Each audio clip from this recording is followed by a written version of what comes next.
কিয়ামতের ময়দানে আপনি যাকে অনুসরণ করবেন, যেই নেতাকে আপনি অনুসরণ করবেন, সেই নেতার সাথে আপনাকে উঠতে হবে। নেতা যদি ডাল চোর হয়, গাঁজা খায়, কাবা খায়, নেশাখোর হয়, চোর চুরি করে, ডাকাতি করে, আর আপনি ওই নেতাকে অনুসরণ করেন, সেই নেতার সাথে আপনার হাসর নাসর হবে।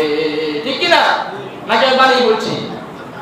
আর আল্লাহ আপনার নেতা নামাজ পড়েন, কোরআন দিয়ে কথা বলে, কোরআন দিয়ে কথা বলে, হাদিস মানে, আল্লাহ তাআলার বিধানগুলো মেনে চলেন, আল্লাহ তাআলা জমিনে দিন বিজয় করতে চায়, আল্লাহ তাআলাকে পরিপূর্ণভাবে মানে, আপনি তাকে অনুসরণ করেন, সেই নেতাকে আপনি অনুসরণ করেন, তাহলে আপনার হাসর নাসর তার মাথার সাথে হবে।